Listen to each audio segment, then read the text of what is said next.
Welcome everyone, it's Shari Carroll for SimonsStamp.com, and I have a mixed media project for you today. And this is a rag rug technique that I'm going to use with some fabric.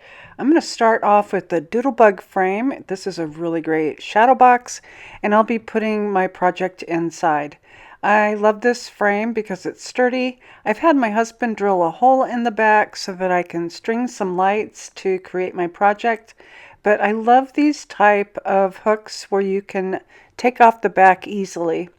And also inside is a sheet of corrugated cardboard. It's really kind of thin, but I'm going to be using this as the backdrop for my tree. And for my rag rug, I'm using the Holtz Colorblock, and I'm going to be using the smallest pattern. And each of those color blocks are about a ½ inch wide, and I'll be using 2 for each row. I'm also using some clothesline rope, and I'll be wrapping my strips of cloth around that rope to create a colorful rug rope. And to attach my fabric, I'm using the Simons Stamp glue stick. The first thing I want to do is reinforce that corrugated that comes with the frame. So I've cut out a piece of Simons Stamp chipboard, and I've cut that 8 by 8, and I've covered the back with some glue.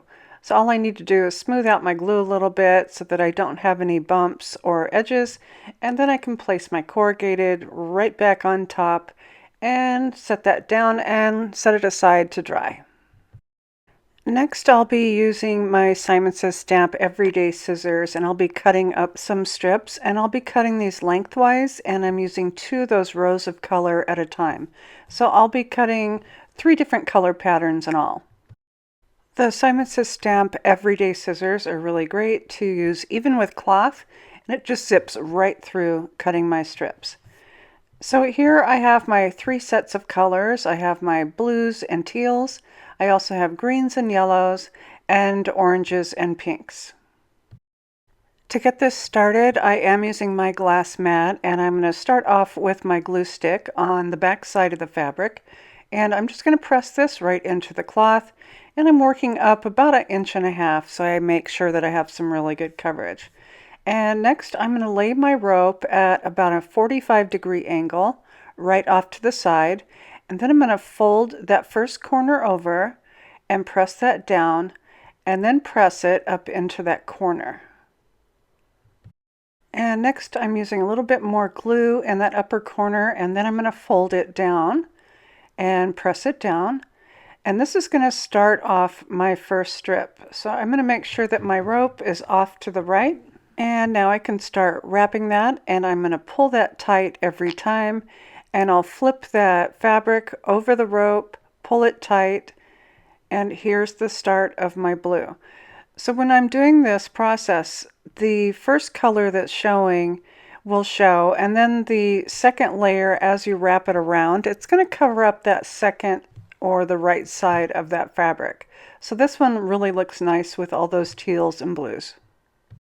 When I'm ready to change colors, I'm just going to snip off and leaving a little bit of a tail. And now I can use my glue again. Hopefully I'll be back in camera view. I'm quite blind anymore these days. And I'm just going to add some of that glue stick to that tail of that fabric. And then I can make sure that I pull that tight, and I'll wrap that around and seal it with that wet glue in place. If you sew a lot, it's really handy to get these little fabric clips, and that will keep everything in place until that glue dries. So now I'm getting ready to start off with my green, and I'm going to flip this over. I'll add some glue to the back side. And then I'll lay my covered portion where it's going to overlap a little bit, and I'm going to fold this corner down and press it down. And to get this started, I'm just pinching this off with my finger until I can get this wrapped a couple times and I can fit one of my clips in. And so I'll place my clip where it's out of my way, and then I can continue wrapping with this color, and I'm making sure that I'm pulling that really nice and tight. And I use my finger to pinch off the side just so I can get a good grip. I'll continue doing this process until I have all of my colors onto my rope, and I'm using about 4 feet of rope in total for my tree. When I get to the very end, I do want to seal off the end of the rope. So I'm adding glue to that tail, and then I'll wind this fabric around until I have enough to cover the end of the rope. And then I can fold my fabric over that end and hold it down in place.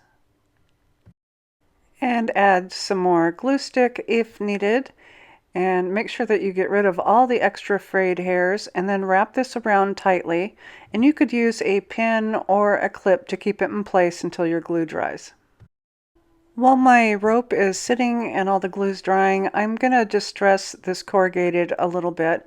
And I'm just using some white gesso, but I want to spread this out a little bit on my glass mat, and I'm just going to brush on really lightly across the corrugated, and I'm going to be catching some of those little higher end points with that gesso. The idea with the gesso is just to give it a distressed look, and it's not perfect, but I'm just going to make sure that I have all the areas covered that I want.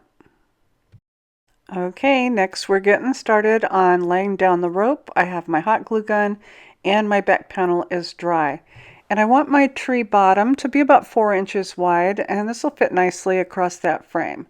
So what I need to do first is I'm just going to add a little bit of hot glue. I won't be gluing the entire strip. I'm just putting some at each of the ends to get started. So I have the left and the right side of my blue strip. I'm just going to lay that right down, and I'm going to be folding each of these strips over as I go. And I do want them to lift up a little bit. That's why I created an extra strong backing for this corrugated since it was thin. So I'm going to hold this rope in place while that glue dries, and I'm going to start to bend this around. And I want to crease it a little bit with my fingers and crease the left side, and then lift that up a little bit and add some glue to that. So I'm just going to work back and forth in a zigzag, and I'm adding that glue right under the bottom layer, and I am allowing that upper layer to lift up a little bit from that backing.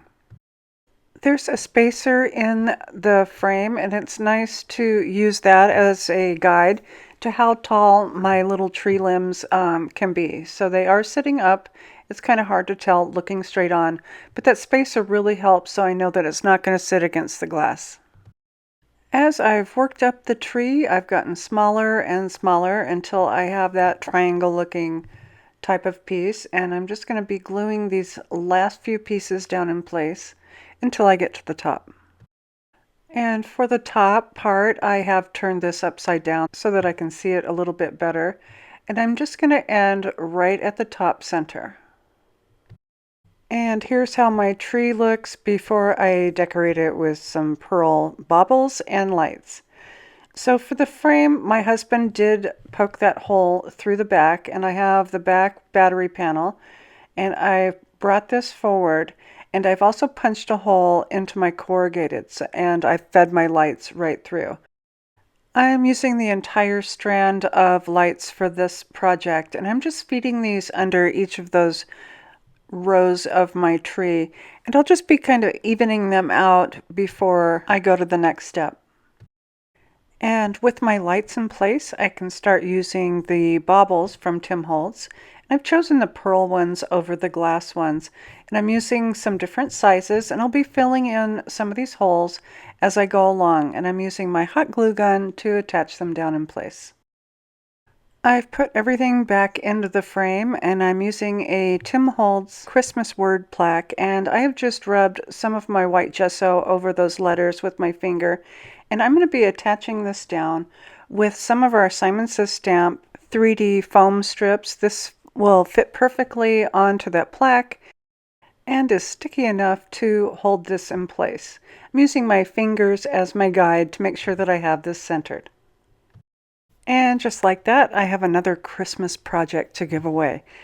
I hope you've enjoyed this. I sure did. I do have all my supplies listed in the description box below, and also a link to our blog post with more information. And as always, thanks so much for watching.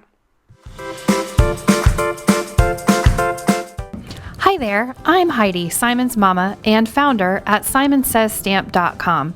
Thank you so much for watching our video. If you like what you just saw, be sure to press the thumbs up and subscribe to see more great content.